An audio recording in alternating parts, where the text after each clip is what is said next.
Yo hice una visita, como hago todos los años, desde el año 2012, sobre todos los hospitales monovalentes, porque hago un seguimiento del cumplimiento efectivo de las leyes de salud mental. Así que había estado en la colonia en abril de este año y había encontrado una situación altamente preocupante. Le diría que de todos los hospitales monovalentes de la provincia, de la colonia, es la situación más escandalosa que tenemos hoy. En el resto de los hospitales monovalentes se ha logrado encauzar medianamente una política seria, con programas de externación, mejora edilicia, mejora en la calidad de vida de los pacientes, etcétera.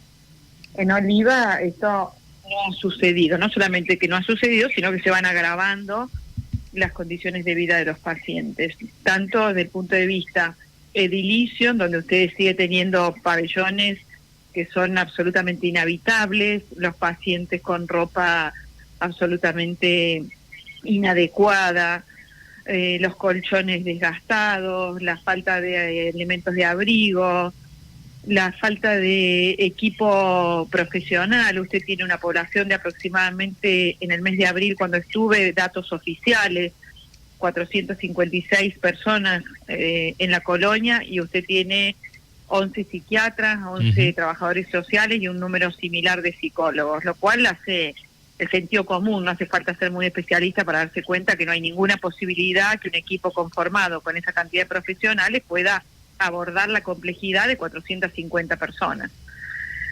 A todo eso se suma en las últimas semanas una noticia que tiene que ver con la muerte de 4 pacientes por enfermedades respiratorias, y yo entiendo, porque sé que es lo que va a salir a decir el gobierno, de que estamos ante situaciones vulnerables, porque quienes fallecieron eran personas adultas mayores, que probablemente hayan tenido alguna predisposición, pueden haber sido fumadoras, desconozco, pero lo pongo como una posibilidad.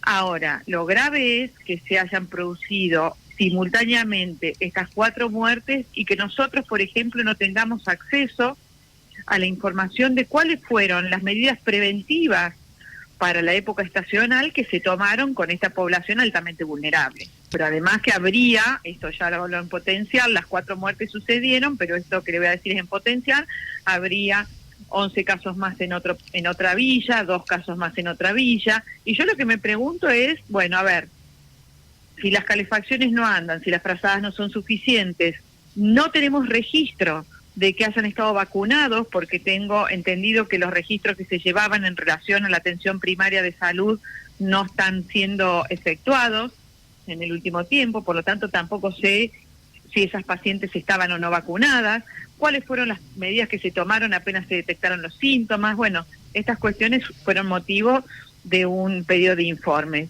A ver, es cierto que en esta época se suelen dar un pico de afecciones respiratorias y que hay una población que es más vulnerable. Lo que la verdad me parece inaudito es que esto suceda dentro de un hospital. Un hospital que no es un hospital de internación clínica, les quiero decir, ¿no? En los hospitales todos los días fallecen personas. Exacto. Lo cierto es que acá sucedía una situación en un contexto en donde, como usted dijo, la colonia Vida Naval es altamente preocupante. En lo personal estoy trabajando con mi equipo acerca de qué hacer, porque como usted dice, no solamente vengo con pedidos de informes que ya son infinitos, sino también planteando la situación al ministro, 3 denuncias penales que durmieron en los cajones del fiscal anticorrupción de la provincia de Córdoba. Bueno, y ahora nos encontramos con el equipo evaluando, a ver, desde mi posición como legisladora, qué más puedo hacer, ¿no? Porque, bueno, siempre trato de encontrar alguna salida que nos permita lograr que el gobierno haga lo que tiene que hacer. ¿Es una cuestión de fondos, legisladora? No, no es una cuestión de fondos. Es una cuestión de políticas públicas, y podría ser una cuestión de fondo en términos de que no se quiere, por ejemplo, destinar los recursos necesarios a recursos humanos que son imprescindibles. La sensación que tengo es la que transmito una y otra vez, ¿no? A mí la universidad pública me formó para poder comprender el sufrimiento humano, y me formó muy bien y lo agradezco. y para lo que no nos forma la universidad, y agradezco profundamente que no lo haga, es para que sostengamos y avalemos lo que el Estado hace con el sufrimiento humano. O sea, al sufrimiento humano el gobierno o el Estado le suma un elemento más de vulneración. Entonces la sensación que tengo cuando recorro estos espacios es precisamente esa, la de un Estado a la que le importa tres pitos lo que le pasa a sus ciudadanos más vulnerables.